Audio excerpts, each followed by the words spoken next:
Hey guys, so I am making a video for day 4 on the law of love. It was so important that I decided I wanted to do it twice.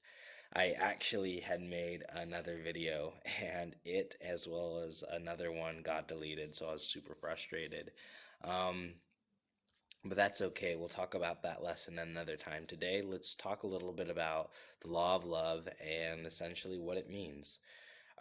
Because it was so important. I put a post on it twice, as well as I wanted to make this video and talk a lot about it.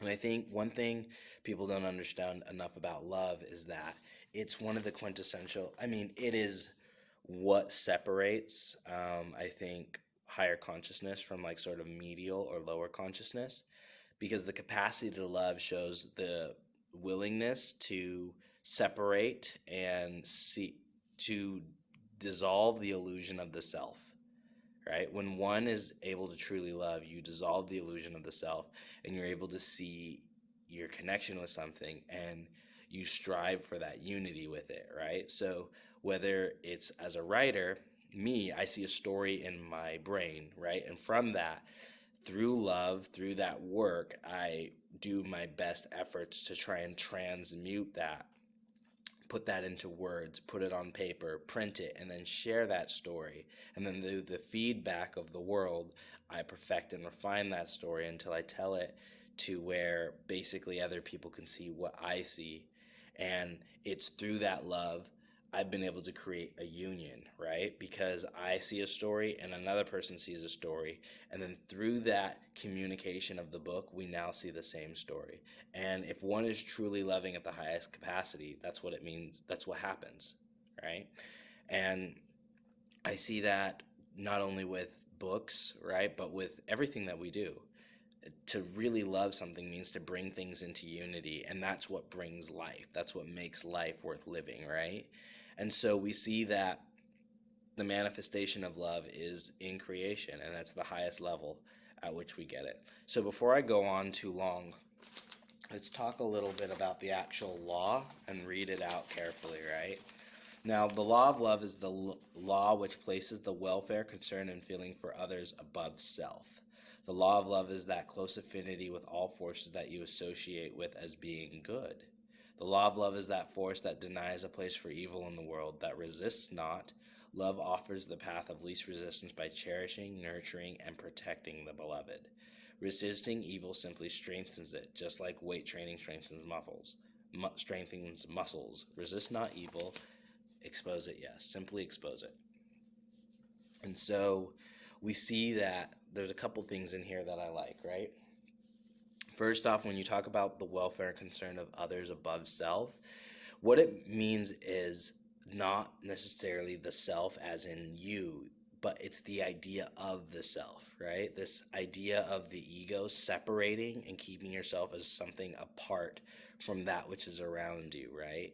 So as you fall in love with more things, whether it be another person, whether it be your hobbies, whether it be just life itself, you begin to see yourself in union, in communion with life, right? You begin to see things not as something separate from you, but as an extension of your spirit, and you start being a co-creator. This is where love is not simply something that's happening to you, but rather it's something that you are actually participating in. That's why, because love is a higher consciousness faculty, um, it's something that oftentimes I think people think of it as a feeling, when they feel good. But this is not love. When you say you're feeling love, oftentimes which is why words are so important, when they say they're feeling love, oftentimes they're describing what I would describe as passion. They're describing gratitude. They're describing appreciation, affection.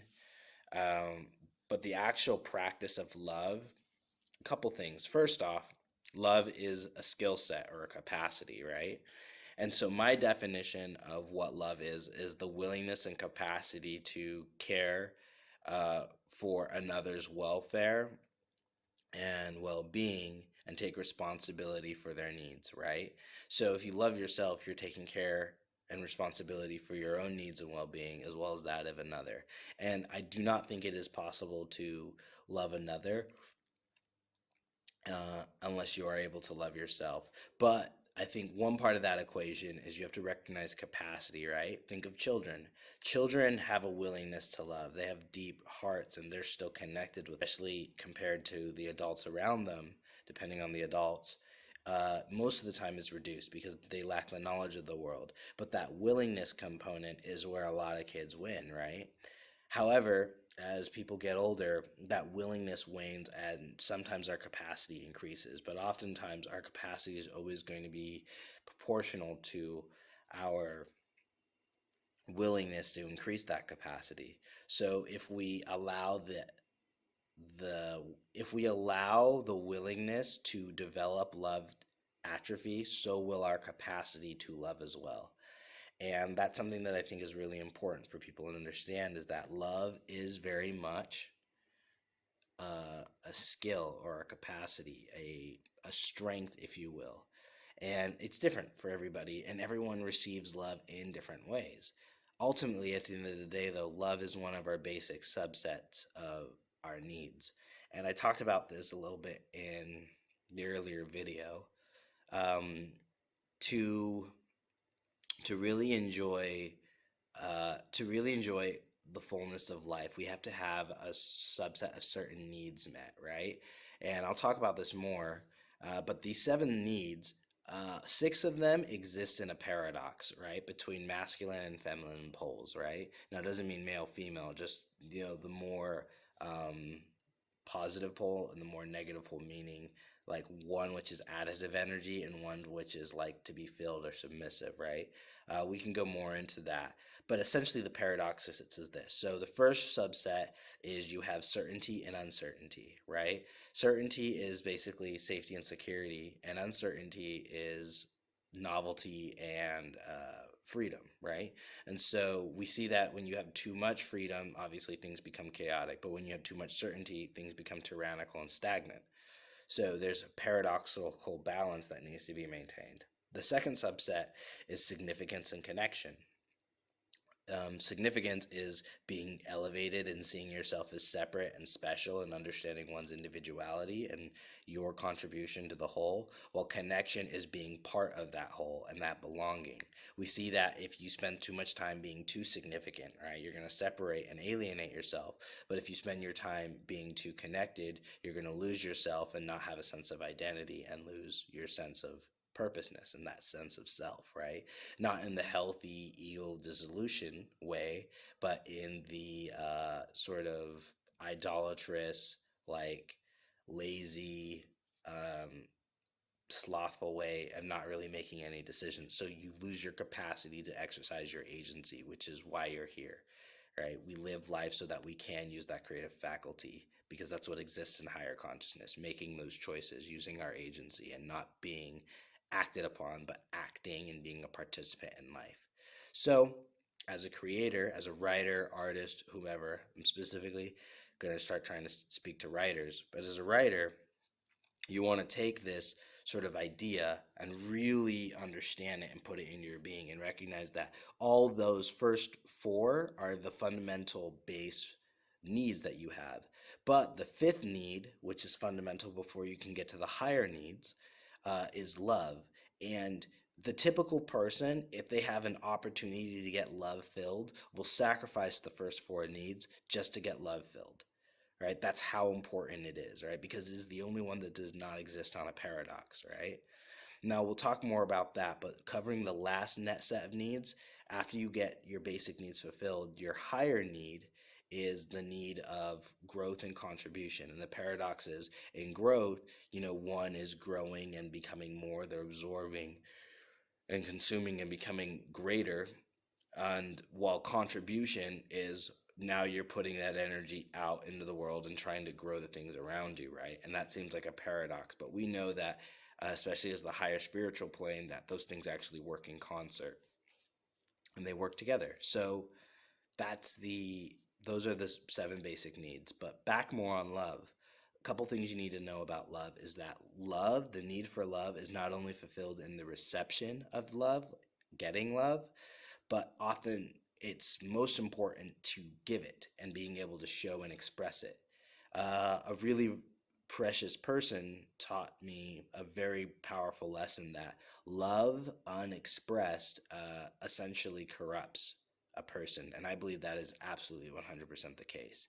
And so, oftentimes, when we have a dream of writing a book or becoming an artist or being an entrepreneur, which is our expression of love, the way we want to share our gift with the world, right? We're taking responsibility to connect with the world. We're dissolving our ego and want to take on, there's that desire to further express something greater.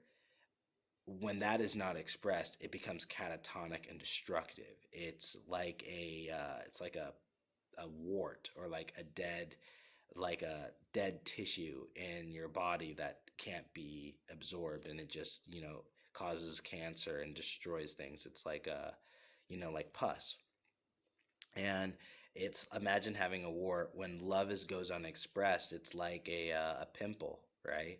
Eventually just builds and builds and builds, and then eventually it bursts and sprays everywhere like a cyst.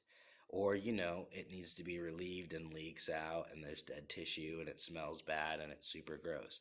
So obviously this is a pretty graphic way of describing, like, this is what happens when love goes unexpressed. So it's super important to express love. And love oftentimes is going to be encapsulated in the gifts we have to share with others, right? So for me, I feel a need to teach and to share what I understand just about universal law, and just in my life, the means of the spirit and the intellect, as well as in my writing, right? I have many stories that I like writing. I'm working on The Girl and the Beast right now. And working on that is a labor of love, and every day I work on it and I work to share it and put it out there.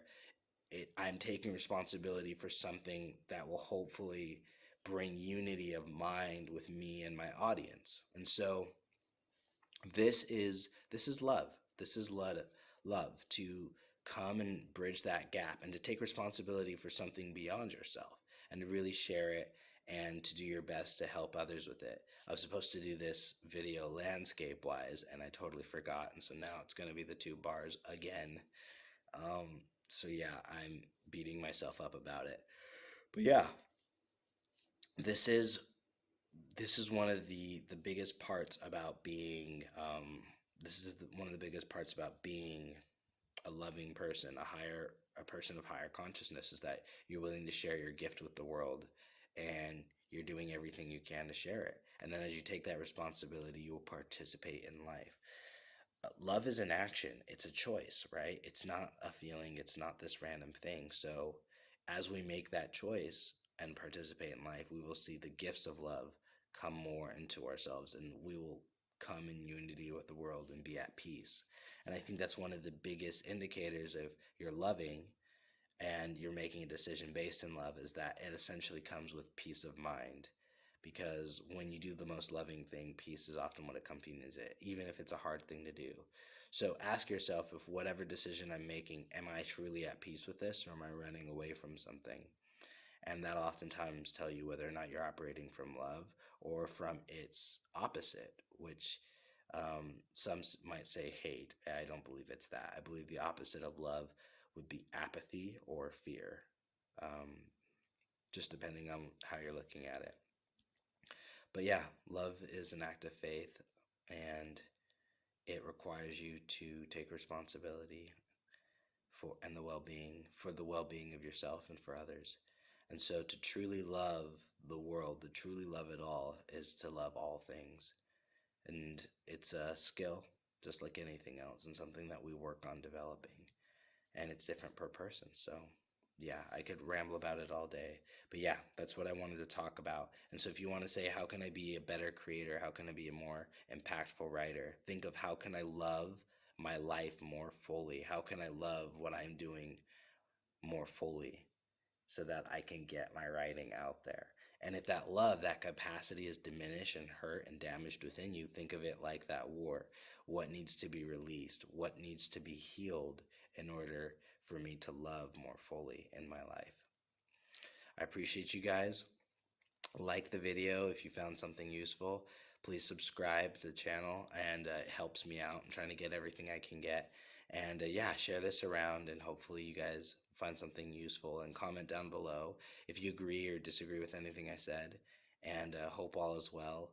Let's talk more, and stay happy, stay healthy.